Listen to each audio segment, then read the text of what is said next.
What's up, everybody? Welcome to Comic Book Nation's The Pool List, where we talk all things comics all the time. I am your host, Matt Aguilar, and I've got an original group here, the original trio. We've been trying to make this happen for a minute. Kofi Outlaw, of course, is with us, and joining us for the first time on The Pool List, Janelle Wheeler. What's up, everybody? Yay! I'm Yo, so what's up, excited guys? to be part of the crew Happy again. New Year. I know, Happy New Year. 2024. It's still surreal. It hasn't quite computed that it's 2024 yet. Yeah, right. I very much so. I'm not quite there. I'm not ready. But good news is comics waits for no one.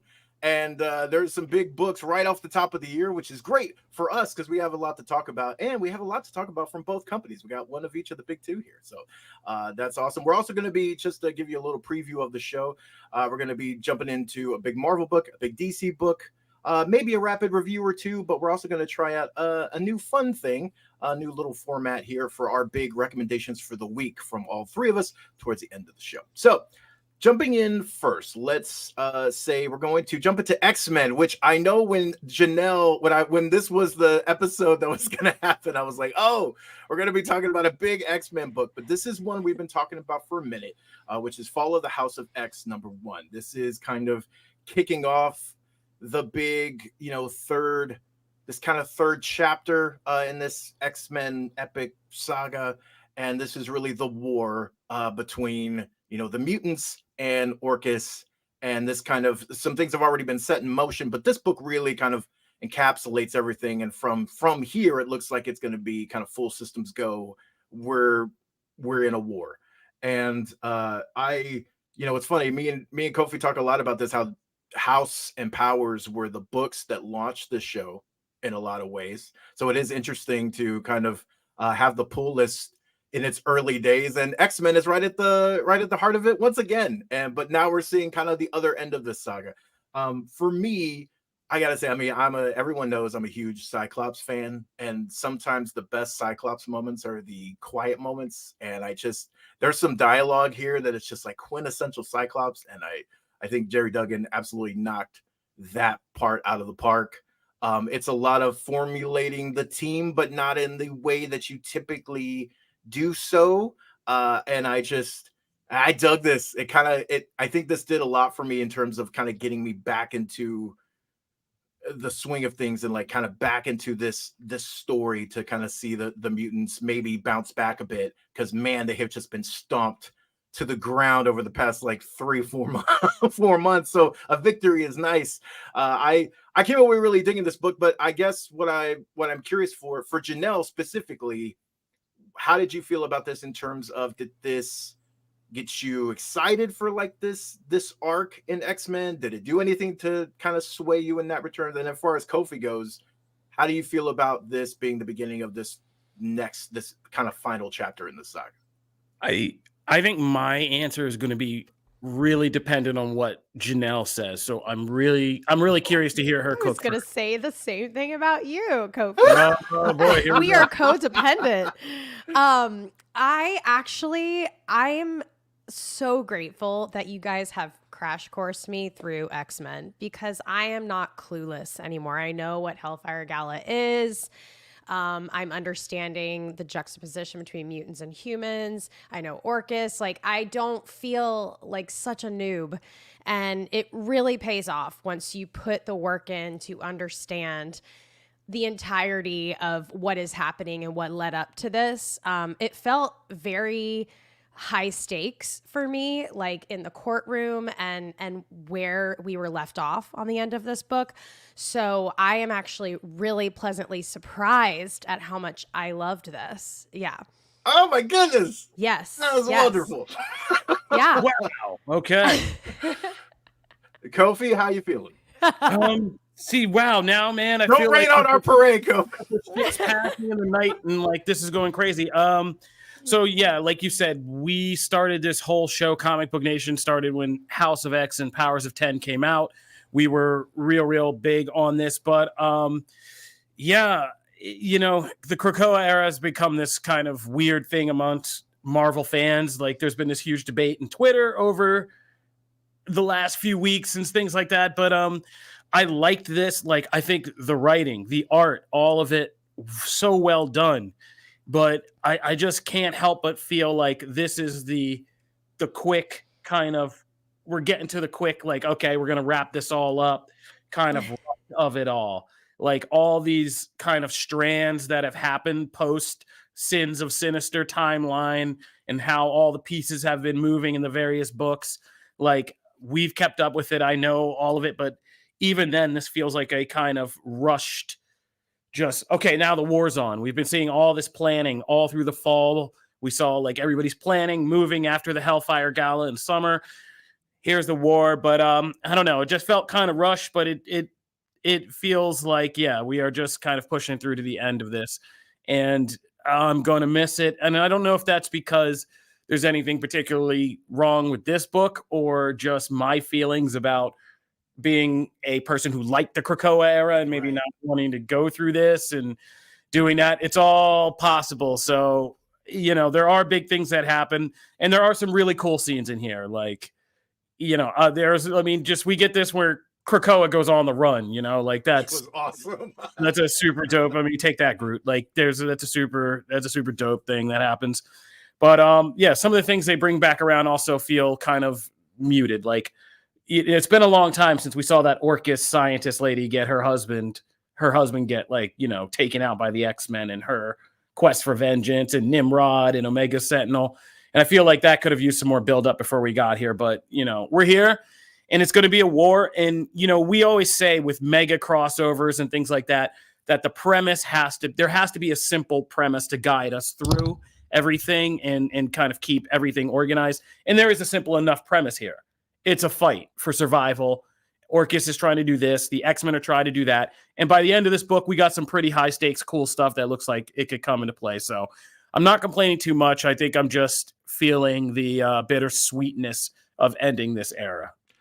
I think you said that so well, because, by the way, I'm with you. I think because I really enjoyed this book, but I think I enjoyed this book. I had to kind of like I had to compartmentalize how I feel about the overall this era ending, because I adore this era. The Krakoa era, and it's one of those things again. Like I know it's kind of it feels like it's becoming popular to take shots at it.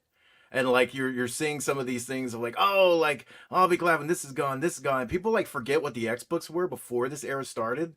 They were in shambles, man. Like the X books were, you know, just so people were apathetic. And that's the worst. That's the worst thing. At least if you hate it, you hate it. But like, you know, there's people who hate new X-Men, you know what I mean? But like you felt a way about it. Those books before were just, there were some good things, but like overall people were just so kind of like, oh, we need something new. And the Krakoa era did that. And there's so many elements that I just want to see pulled over. I don't want to see just a clean slate thing. I want some of that stuff moved over because it was so good. And so I think this does the job it needs to of, okay, we're moving out of the era, so we need to pull some things together to kind of set up that kind of next arc. And it did feel a little bit like some stories were a little more ready than others to move already into that. And some could have maybe used a little more big time, but I thought they did such a great job in this issue. And speaking to Janelle's point of like bringing it down to its base elements, you understand the conversation that Cyclops is having with her because it's one about grief. You understand, like, it makes it clear, like, hey, I don't even remember that. I don't remember what happened there, but like they set up so many things in this book. And it gives people who maybe haven't read all those tie-ins and haven't been along for like the whole ride to jump in from here. And I think that's really hard when you're dealing with a story that's dense. So I gotta give, you know, credit. Also, that fastball special sequence was phenomenal. That art right there, man, like there's a couple moments in here. The Shadowcat stuff, like there's a couple moments in here where you're just really like, I want to rah-rah's going. Yeah, I want to touch on something you got there, which is kind of like set up, because there is a thing that this book does. And if you've been following Duggan and like his kind of path through all this, you can start to tell what's happening in this book, which they're kind of slyly doing. We're getting a kind of blueprint of which elements of the Krakoa era we're going to be kind of keeping. Like there's a whole paragraph in here about mutant circuits, right? And about how they figured out how to make these circuits and how the fastball special is really the first one. And we said that like when Krakoa started, one of the coolest things about it was it distinguishing the X-Men and mutants as not being just like the Inhumans or whatchamacallit, or the Eternals, like just superpower people. It's like these powers that can work in tandem, that mutants can make circuits to take their powers, put them together, and create these things. And that in a future, we see things like Rasputin 4 with actual chimera mutants made up of different powers. And like, this was great stuff that made mutants unique, right? And so, like, it's clear that they're going to be holding on to that. But at the same time, this book starts to put a little bit more of the color into it, the costumes into it, the kind of classic Marvel-ness in it. And like by the end of it, and since we're having people watch live and the book's just coming out, I'm not going to spoil all that. But like, you get imagery in here that is clear that we're also going back to more of a fun, colorful, comic booky Marvel universe-y X-Men, but with some of these Krakoa elements kind of mixed into them. So it's going to be interesting to see how the rest of this quote unquote Fall of the House of the X storyline plays out, and the little clues we get about how the X-Men are going to look by the time we get to like next summer in this From the Ashes stuff, you know? And I caught you getting excited, Janelle. Does that, so like from here, like when this kind of wraps, and there is a new launch, they've already announced it. It'll be next year, or sorry, it'll be this year. Oh my God, it's throwing me still. It'll be later this year, where they're relaunching the X-Men brand. Does this, when you kind of see more of this style and this mix, does that get you excited? Like, would you stay on? Oh yeah, absolutely. Okay. I really do feel like, I'm not sure if we have any people that have not been following this from day one, but if you are kind of new to X-Men beyond like the animated series from the 90s and like the toys that I just had like played with a Wolverine toy. I didn't actually read the books. You really like investing a little bit of time to try to catch up is really important. And once you do that, it's kind of like you got to stay in it, because you probably will lose track of things. There's a lot going on. I mean, this is a whole different world. Like, this is like the Avengers. Like, it's a completely separate world and characters, and they each have their intricacies and their relationships and their past. And now that I have invested time and energy into it, I do want to keep it rocking. And I do love the punchy colors, and like that's the X-Men that I kind of grew up on, or that I was exposed to as a kid. So I love that. Yeah, there's some fun there. I'm excited. Oh, this makes me happy. All right. All right, this is good. We're going to move into the most positive we've ever been about X-Men. I think so. I know. I was reading it and I'm like, I'm trying to get distracted here, but I am so in this. Like, I was so focused, and I am very ADHD, guys. I get very distracted by things. And whenever I'm in a book and I am actually like so deep into the story that I'm not realizing anything around me, that's how I know I'm into it. Like, I love it. It makes it work. Oh, I'm so happy. So let's move into something with a different tone. Actually, it's crazy. They're actually both similarly dark, but they're just dark in different ways. But Batman 141 brings us to the finale to this Mind Bomb arc. But what I will say is that it is not the finale of this story. It is just the finale of this particular chapter in Chip Zdarsky's long Batman run. And one of the things too, if you've stuck with the show for a while, we have, all three of us have raved about Batman the Knight.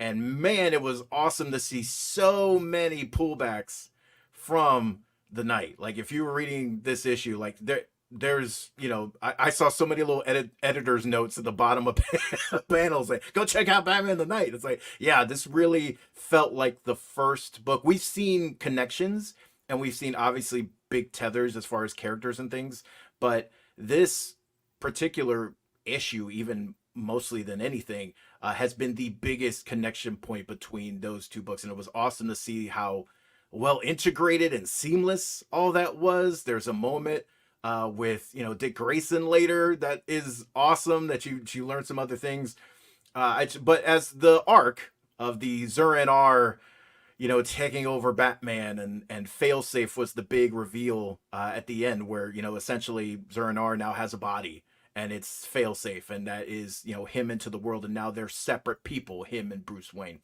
I thought this was excellent. I was hooked from beginning to end, and I think the term finale is, I was expecting more of a wrap up to certain things, and it really isn't at all. It's not a wrap up to the Joker aspects of the story at all. In fact, it opens up a whole other a whole other slew of stories there, and issues to explore that. But then the failsafe and Zernar stuff is not closed at all. So really, like, when it uses like the finale of this particular thing, I think that's a bit of a misnomer. But again, I adored it. I thought it was excellent. I was riveted all the way through.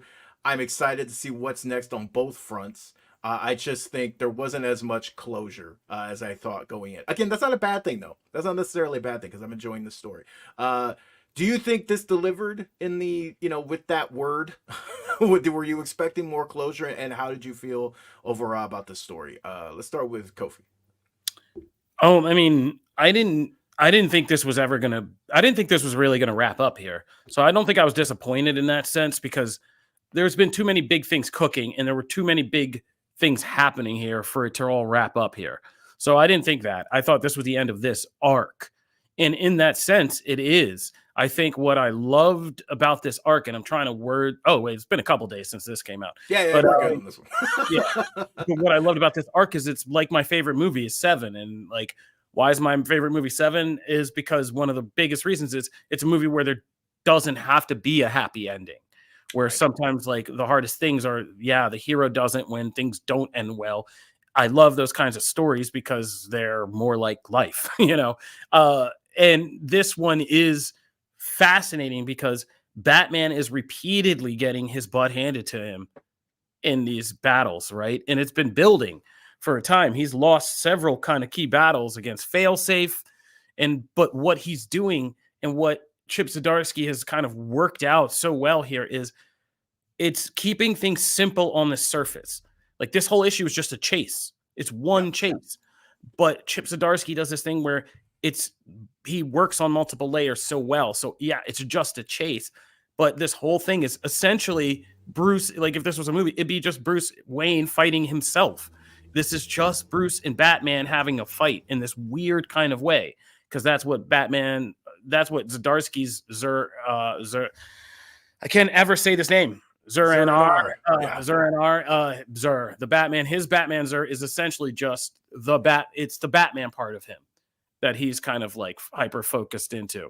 And so, like, it's Bruce versus Batman really is what we're talking about in this story.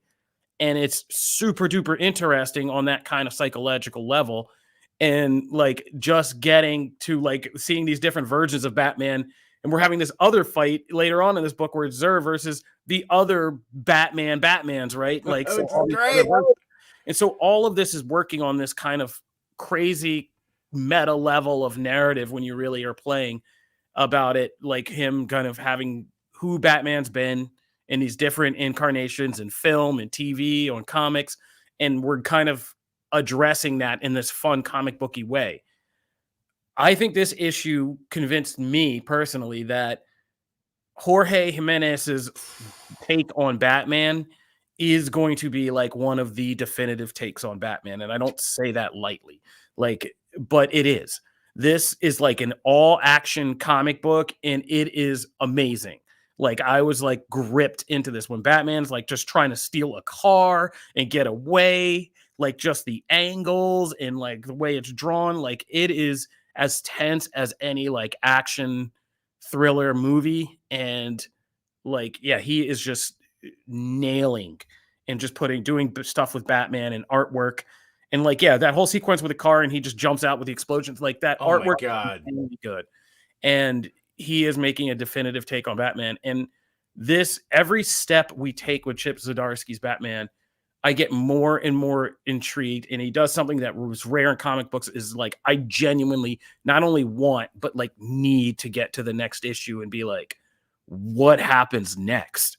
Like, even when it's crazy, like even when Batman wakes up in a whole new world without Batman, even now that Zur has this robot body, like, and Batman has locked up with Joker. Like, this is all stuff I need to know what happens next. So we have said it. If you guys are just getting into the pull list, like, we've been talking about how DC's Trinity comics, Superman, Wonder Woman, and Batman comics are all killing it right now. And yeah, the Batman side is really holding up. And like you said, Zdarsky takes the time to build like a whole world of this. So we're getting characters from the Night coming into this, building new relations like with Nightwing, expanding the mythos to those conversations. Like it's all getting wider and more interesting. And yeah, I'm loving it. Janelle, what'd you think? I mean, I can just sit here and listen to Kofi cook on this. I feel like he's stealing words out of my brain, and it makes me so happy because he's so articulate. It's so good. I mean, yes, you've wrapped up the entire feeling of this book. This is a amazing book. It's hard not to curse when talking about how great this book is, because it's like an adult, awesome, just awesome book. I'm trying not to curse. The artwork is just phenomenal. Like if I even just like left out all the words, just looking at each graphic is just, it's the robot thing. That thing looks crazy. Like it is frightening. And then just how, I don't know, I guess how the story kind of just comes together. It's just beautifully paced, I think. There weren't any like lulls. There wasn't too much talking. There was just enough talking. Again, I feel like I've been kind of in and out of this because we were really diving heavy into it. And then obviously the pull list started coming up and I've been a little bit out of it. So I had to catch up. I had to read 3 books to get caught up to you guys. So it's kind of blending together for me, but in a beautiful way. I do get distracted. It is hard for me to read a couple books back to back to back. I like to take breaks or read them every other day or something like that. But I just like blasted right through all of them because the action was so good. The art is so good. The dialogue is so good. And it keeps me wanting to watch the story. It's like your favorite show, you're binge watching it. I feel like it's harder to binge view comics, and this was not one of those. This one was like easy breezy. I just kept rolling right through the 3 latest books, and it was great. Yeah, and talk about backup stories that matter too. Yeah, like the way they set those up, and the Vandal Savage stuff, and the previous 2 issues setting the stage for that in Gotham, Failsafe, and Zur-En-Arrh in establishing the leadership. The way things are going to go here. I do have to shout out. It's funny, Janelle, that you mentioned, reading the other issues. We didn't get to talk about the last issue at 40. And there's a moment in there that is just amazing. I can't not shout out the Batman 66 chum moment where he's got the bat shield and he's like, oh, I've got the bat shield. It's like perfectly done. And then on top of that, because it's Batman's mind, he makes it to where he has anti-bat shield razors. And for like any fan of the original, or not the original, but the 66 show, which I adore, having him have like essentially anti-shark repellent spray in a comic that is in 2023 at the time, because that was last issue. Phenomenal. Like, it's just Chip Zdarsky is just like taking this to a ridiculous degree, and I adore it. Kofi, it seemed like, did you have a note to add? I was just going to say that I was re-scrolling as we were talking, and I think that this issue might be one of the single best illustrated like Batman issues I've ever read, period. Like, just from start to finish. And like Maury on colors, man, like there's that, Janelle mentioned it, that fail-safe moment where he's coming out of the fire, out of the explosion, like that's something out of a movie. Like, like I was just like, and by the way, all I've done in reading Mind Bomb is go, man, I need a like max series of this. Yeah. Like I need to see this. You've been saying that like for a while. The night too. I mean, start there. Crap. Yeah. Start there. Might be something for real. Yeah. And just build. Like, yeah, that'd be a great film. Like, I mean, just it'd be amazing. But all right, I could go on all day about how amazing. Yeah. So, real quick, because we have something new we want to try out at the end of the show. Just keep the rapid reviews quick this week. I just wanted to mention one book, which is Kneel Before Zod. That is, as the title implies, all about Zod, but it's really all about Zod and his family. Zod has kind of set up shop a planet that he can kind of call his own and rule as he sees fit. But there's also a very big father-son element. As you might imagine, Zod is not the best parent Even though culture, culture for him dictates he raise a son a certain way. It's not going so well. It's not going so great. And we I had the chance to talk to writer Joe Casey all about those aspects of the book, what's kind of coming next. So you'll be able to check out that interview on the website very soon. Hopefully today, if not tomorrow, but I'm hoping it goes up today. So just check that out. Always keeping the comic content flowing here. All right, so before we move to our next thing, we're going to do a quick thing of rec or pass. So for Janelle, because this is the first time you've done this, we essentially give each of our two main books a thumbs up or a thumbs down, working on the middle, somewhere in the middle. But for now, it's very binary. Like it's up or down. So for let's start with the X-Men, Fall of the House of X #1. Kofi, what say you, yay or nay? Obviously, it's hard to do this in the context of new readers, but for anybody who's been kind of started with House of X, even if you've fallen off, I suggest, yes, I would recommend jumping on for this finale story. Thumbs up. Like, Janelle, thumbs up, thumbs down. What you saying? What you feeling? Big thumbs up. This is definitely an X-Men issue that I very, very much enjoy. Oh man, across the board. So I'm gonna go thumbs up too, because man, this was dope. This was I great. the only one that actually did the thumbs up? Come on, guys. You did. Okay, so I'll make sure to rep on the next one. That's my fault. I should have totally done that. Batman #141. Let's go, Janelle. What did you think? Thumbs up, gosh, thumbs down? 2 thumbs up. Oh, there it is. It's beautiful, and it looks. The 2 thumbs up look great with the cover. Oh man, that cover rules. Kofi, thumbs up, thumbs down. Most enthusiastic thumbs up I got this week. Boom. And for me, yes, it is easy. I am with Janelle. Double thumbs up there, repping the thumbs. So moving into our new section. So instead of rapid fire reviews this week, we wanted to do something where we give you the books that we want you to like go to the store, head out there. If you can only pick a couple books, here's the books that we enthusiastically recommend. Obviously, we just talked about 2 great books in our kind of main chat. We, from our thumbs up across the board, obviously recommend those, but just we want to put it into a bite-sized form. So for me, I'm going to kick this off with my 2 recommendations. Vengeance of the Moon Knight, #1. This was following up, obviously, on the death of Moon Knight in the last kind of series finale, and this picks things up. If you're a fan of Moon Knight, you must read this book. It is fantastic. And talk about artwork, my God. It is beautiful, sets the status quo moving forward, and Reese is a boss. Next up, I'm going to go Ranger Academy, staying close to my Power Rangers roots here, #4. This book is so charming. I'm not kidding. This book is so delightful, and it's really just about friendship. There's a group of 3 characters in this book that I don't know how you can read 4 issues of it and not just adore them. So I heartily recommend this. The Ranger aspects are coming into the book as well. Kofi, what is your recommendations here? I knew the assignment, but I couldn't break from the ones we picked. I had to go with Batman 141. That one is just so good. I'm seeing comments about the hate. I don't know what's going on Reddit, and frankly, I'm not going down that rabbit hole. But for me, as a longtime Batman comic and multimedia fan, what Zdarsky has done, pulling together this mythos into something interesting and taking ideas like the Batmans are and making it into a legitimate, frightening arch nemesis, and essentially Batman himself, is just great stuff. Loving this book. Highly recommend everybody go out and at least get these 3 mind bombs and read this arc. It is fantastic stuff. All right. Did you have a second one? No, I'm going to stop there. I think I think I'm just going to focus on one. If I'm recommending people to buy something, like, yeah, this is fair the one. Enough. Perfect. Janelle, what are your 2 recommendations? Yes. So when I was tasked with this, I was trying so hard to find books other than what we read.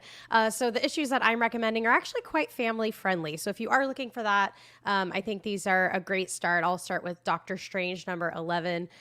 This is really cute. Strange and Clear are talking about possibly what it would be like to start a family together and the shenanigans that they get into at a carnival. It's just lighthearted and it's beautiful. And I think that it could be a family read. It could be I think, sometimes Strange can get timey-wimey, wibbly-wobbly. It's easy to follow. It's cute. There's a little baby in it, and I feel like it's a good time. And my second pick is Sonic the Hedgehog number 68. If you are a gamer, especially like myself, I grew up playing Sonic. This is just so darn cute. It teaches a really valuable lesson, from Tails and Sonic, and they even shout out Knuckles in there. They find a little lost land, and the exploration is really lovely, and the creature that they meet is lovely, and how they honor that creature in the end it has a really nice payoff. So I think that'd be a fun one to read with the kiddos, or even yourself if you're nostalgic like me.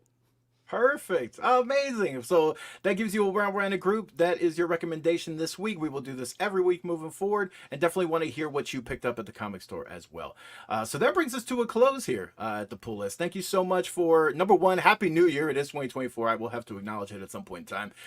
Thank you so much for making the first few episodes of the Pull List in 2023 a success. Thank you so much for listening. Thank you for watching.